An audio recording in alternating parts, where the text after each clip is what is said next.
Hi friends, I'm Katie Brinkley and you're listening to Rocky Mountain Marketing. With nearly 2 decades helping business owners, consultants, and coaches with their digital marketing, I know that social media can be an incredible tool to grow your business when you know how to do it the right way. And that's what we're going to do today. I teach you how to navigate the world of entrepreneurship and digital marketing, and hopefully you'll grow your business with a few great tips you wouldn't have known otherwise, and maybe even discover a great local business you love. Let's dive into today's episode. Welcome back to this week's episode of Rocky Mountain Marketing. I'm sitting down with local entrepreneur and business owner Joe Lynch today. He is the co-founder of the Local Drive. And Joe and I actually had the opportunity to meet IRL in real life when I attended an event at the Local Drive. We started talking, and I don't know about any of you listeners, but I've never been to an indoor social driving range. I know a lot of people have heard of similar things like Topgolf. This is unlike that. And Joe and I started talking about his entrepreneur journey, where he's from, why he decided to start this. And I thought I had to bring him onto the show. So the Local Drive is a craft cocktail bar. Like I said, it's kind of like an indoor driving range. It's a golf facility, and it's located in Reno. So for those of you that are in Denver, you're very familiar with the Reno district. For those of you who are not in Colorado, Reno is downtown. It's kind of near the ballpark, like Coors Field, a very up and coming area. Lots of breweries there.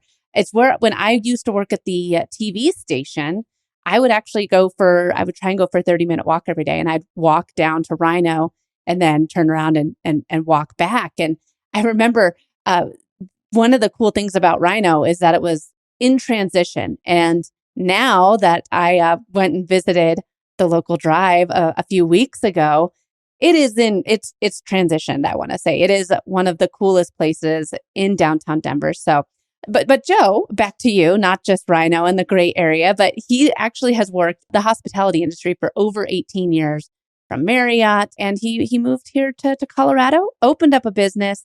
We're going to talk about his entrepreneur journey here on today's episode. So Joe, thank you so much for joining me on the podcast today. Katie, thanks for having me on today. And, one of the things that we were talking about as we were getting started with this recording was what brought you to Colorado, because you're from New Mexico and actually a very similar climate to the Denver area. Why did you decide to make the move here to Denver? Absolutely. Denver has played a very unique, Denver and Colorado in general has really played kind of a unique part in my life growing up.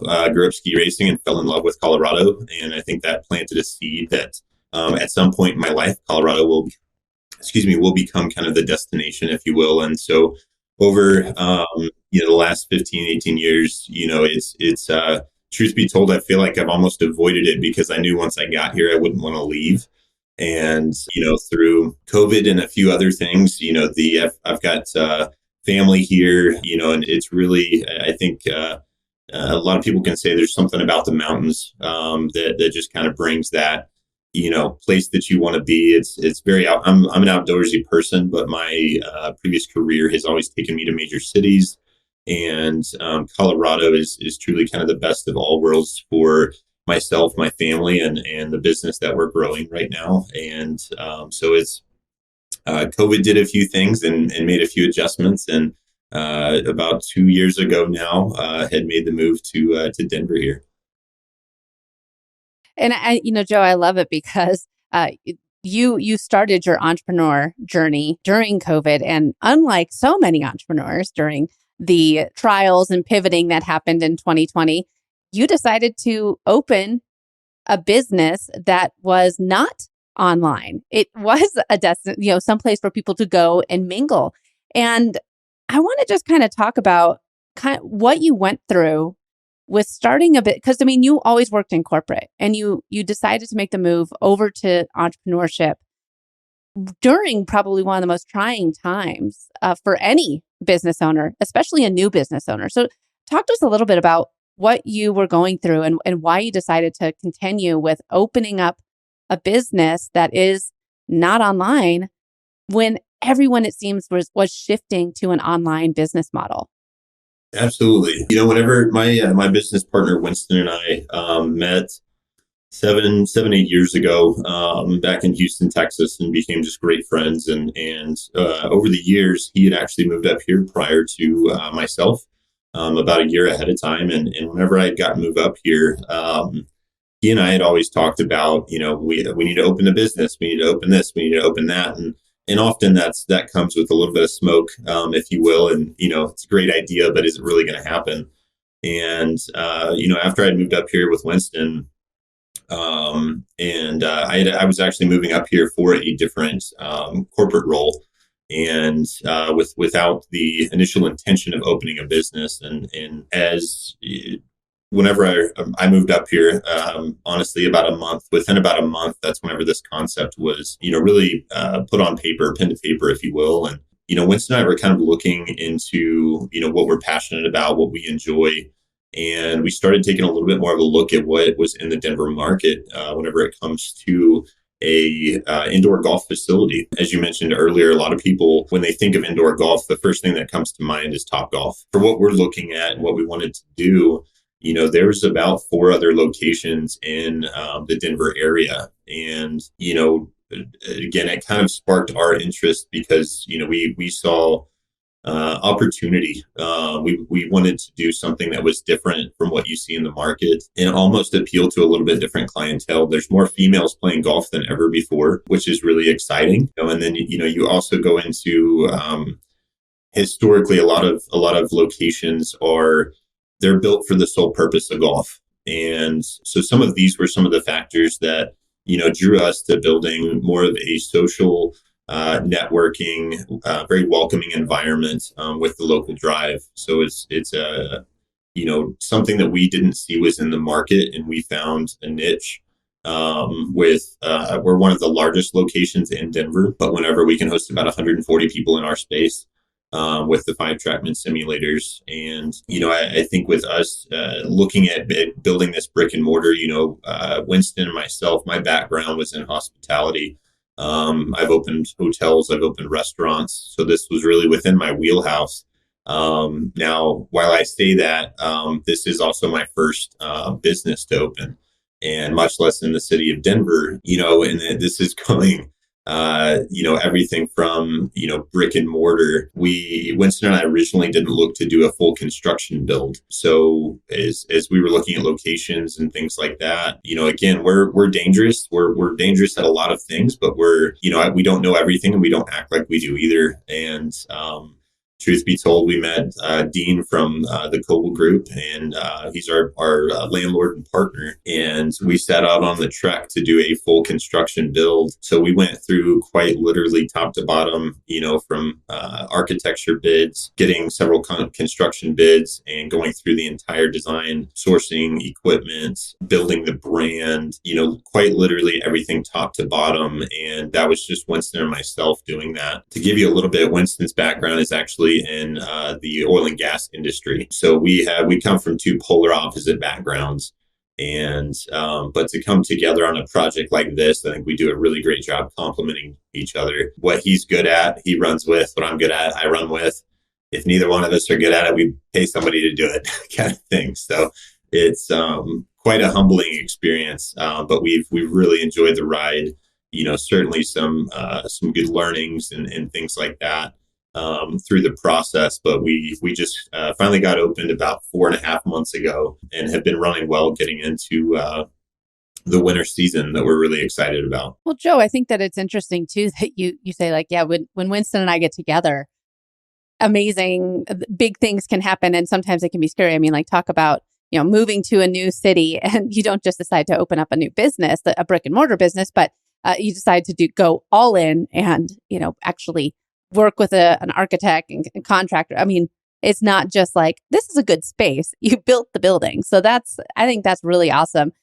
Talk to us a little bit about when you were creating or going through the whole business idea to, here you have it. It's been open for about four and a half a year now. And with this, I'm sure there's a lot of things along the way that you learned from corporate, like the networking, meeting these contractors, and now, part of your business partner. I mean, talk about networking as a business owner versus how you were networking in the corporate world, and why those skills helped you get all of this to fruition a little bit faster, and the way that you really had no idea it was even possible. Absolutely. I think there's really some of the things that Winston and I have learned is, through this process and brought from both of our backgrounds, is for one, it's being humble in the sense that you don't need to act like you know everything, and really truly seeking out. And as you had mentioned, the networking aspect, often it takes meeting people, putting yourself in positions where you can, find others that know more than you and latch on to them.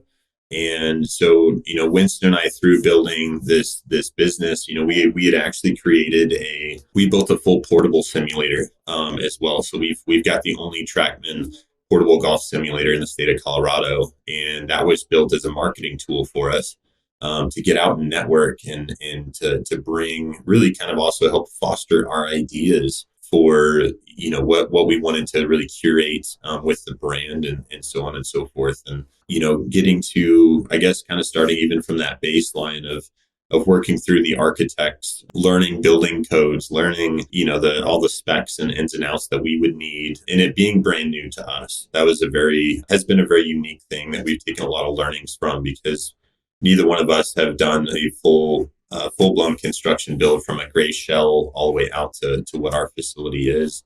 And being able to utilize architects, building engineers, the construction company Boots Construction was phenomenal throughout the whole process, and learning a lot of the things that you thought you would never know, and realizing there's you've got to stick within certain guidelines that bring you through that whole process, through to the finish line. I think networking was such an important part, because if we didn't know the right people to ask the questions to, it held up timelines, it held up progress, if you will. So it was, if Winston and I were not on the phone with somebody reaching out to dig deeper into what we needed, I'm sure our overall timeline probably would have pushed further than it was.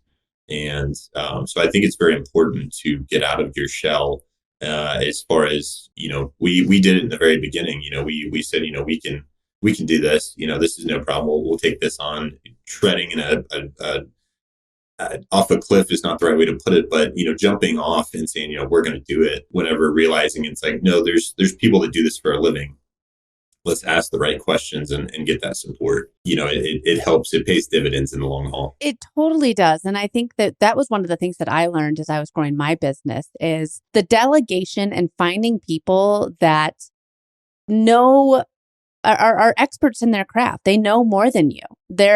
And that's one of the things. I actually had one of my past podcast guests, Ryan Bramwell. He came on, and that was his biggest tip was, what would you do? And I asked him, I was like, what's one thing that you think helped carry your business to where it is now? And he's like, I hired people that were smarter than me. And I was like, well, don't you want to be the smartest one in the room? I mean, this is your business. He's like, absolutely not.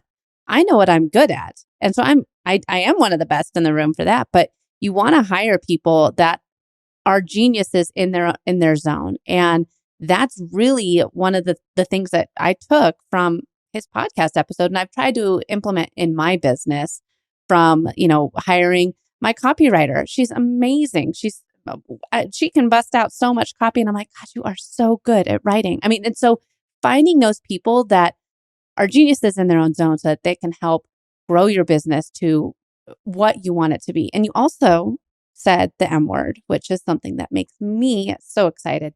You said marketing. And with marketing at your business, you said you've been open for about half a year now. It's the slow season, I would assume. Or is this the busy season, because it's actually cold outside right now? For those listening, we are in the winter months right now. But I mean, when I was there, it was summer, and it still was a fun thing to do at night. I mean, I can't really go golfing at night. So is winter or summer more your winter is actually, yeah. Summertime, we opened in August, so we were still kind of on that tail end. There's many beautiful golf courses for people to play on in the summertime, so the winter really kind of, we do our snow dance, if you will, to bring everybody to the indoor side. They can, you've got about 230 golf courses around the world that you can play on with TrackMan. We can also run leagues, tournaments, all that kind of good stuff. So we're excited about wintertime. And then summertime does become our off season. Okay. Well, and so you were talking, this TrackMan, that was your big marketing tool. How were you able to take this and really push it out there to have people be like, that's where I want to go, as opposed to any of the other indoor golf facilities here in Denver?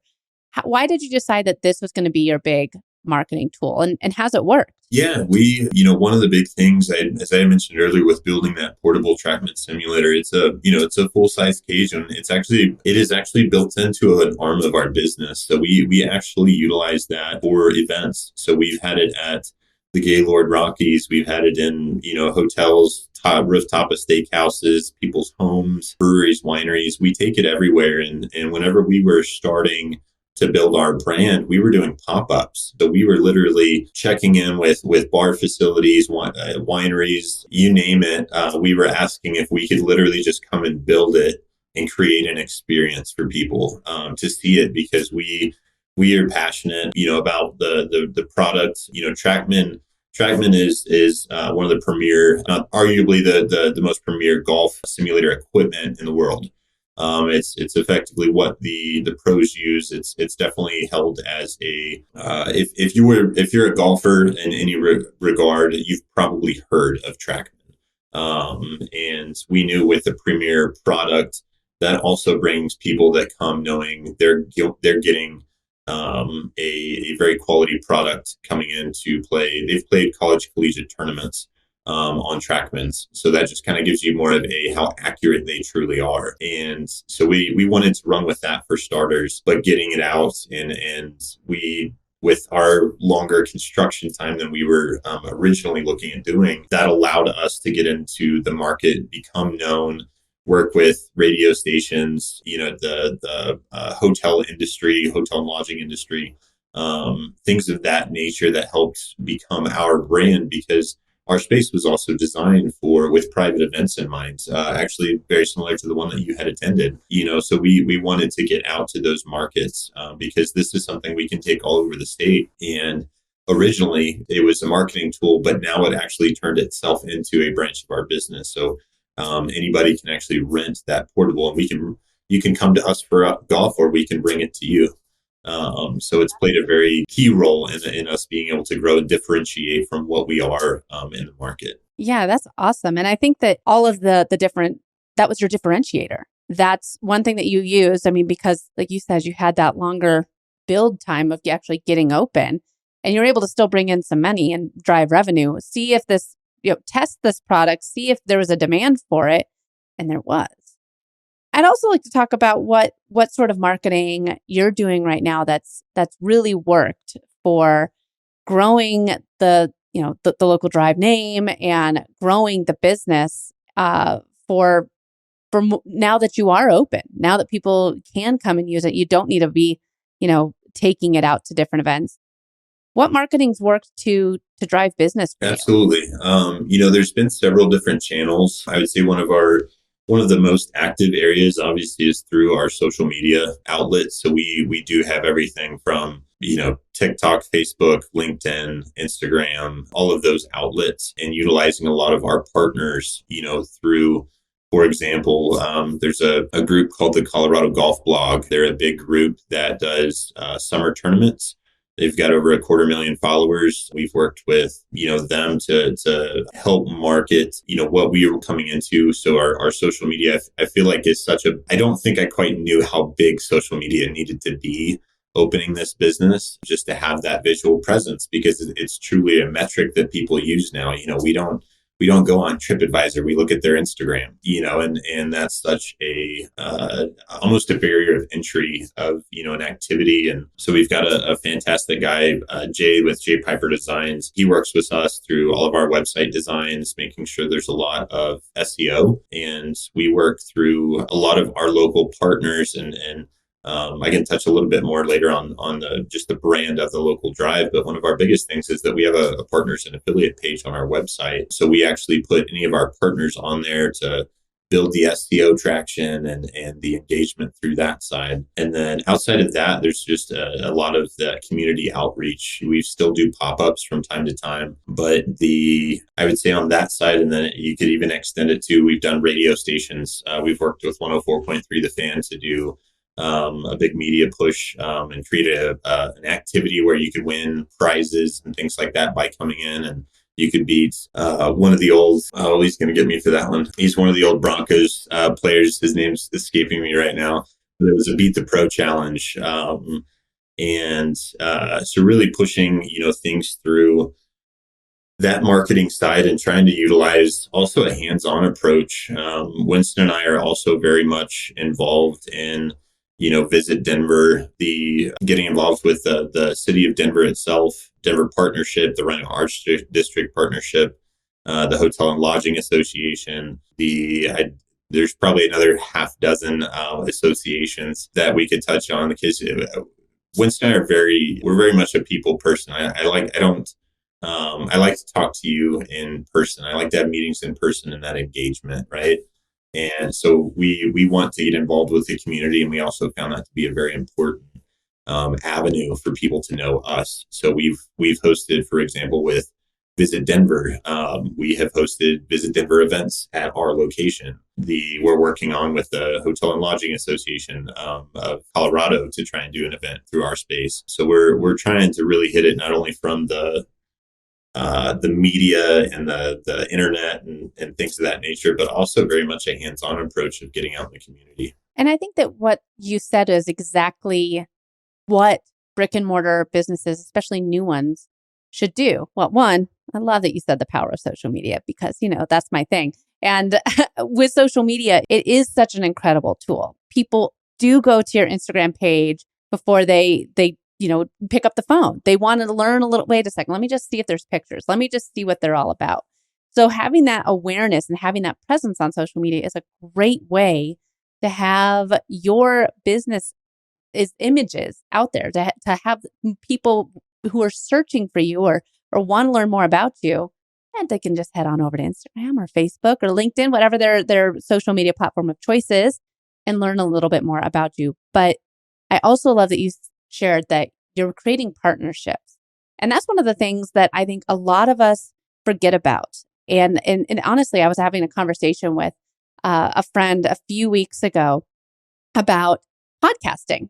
And I told her, I was like, well, yeah, I mean, I love my podcast because I keep in touch with my guests.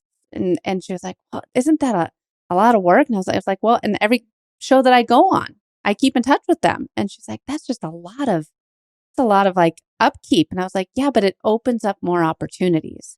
You're creating partnerships for your business right now. You're a new business and you're creating the partnerships where people will want to say, oh, well, you want to go do something fun and different? You should go check out this place, or new. You're staying top of mind because you're creating a bigger network. Kind of coming back to full circle with what we were talking about earlier. You're expanding your network through these in-person networking events, through going on podcasts, through having these partnerships with other local businesses.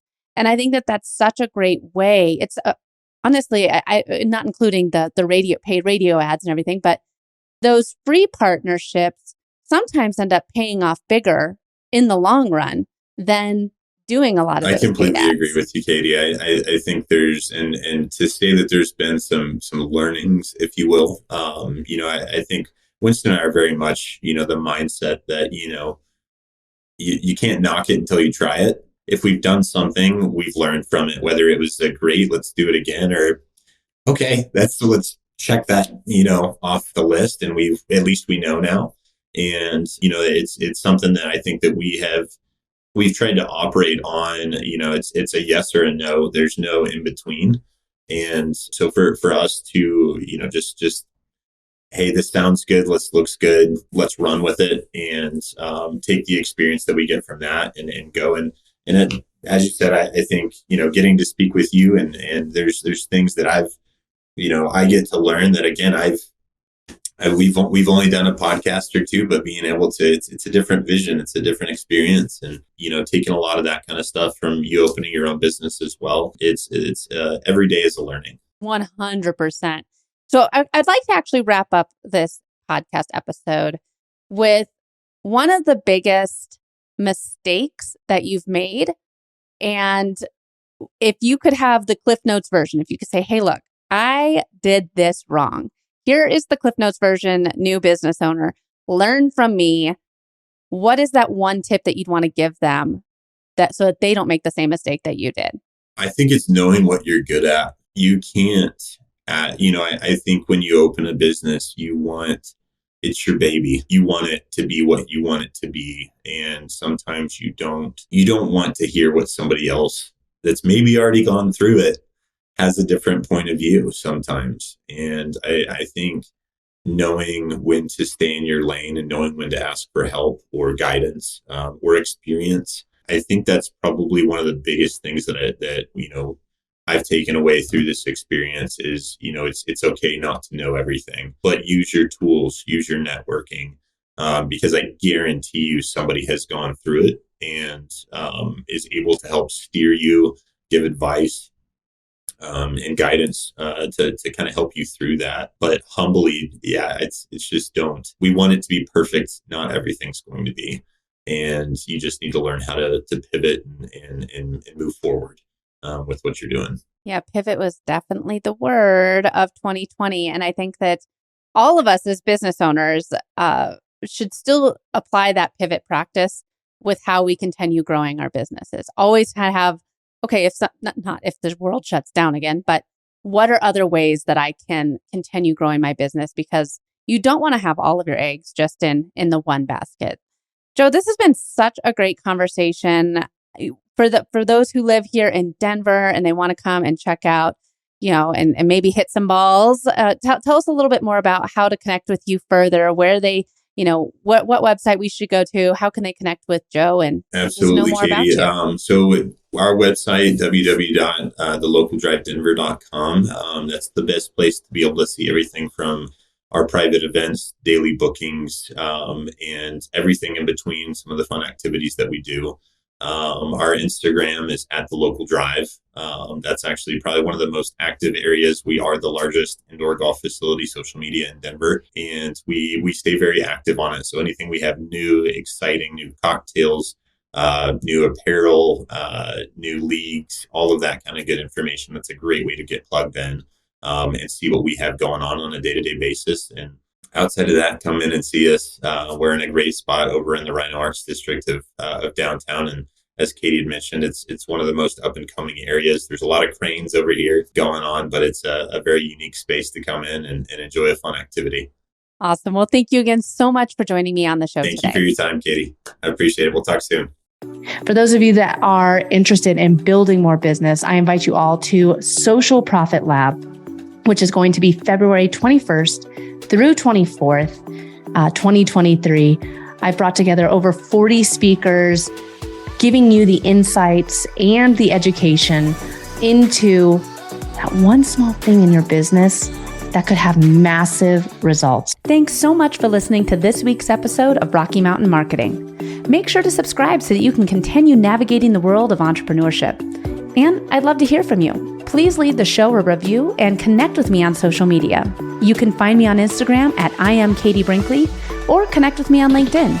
And if you're ready to start making some sales on social media, be sure to grab my free guide to selling in the DMs without being spammy. You can get that at katiebrinkley.com. Let's keep taking your marketing to all new heights.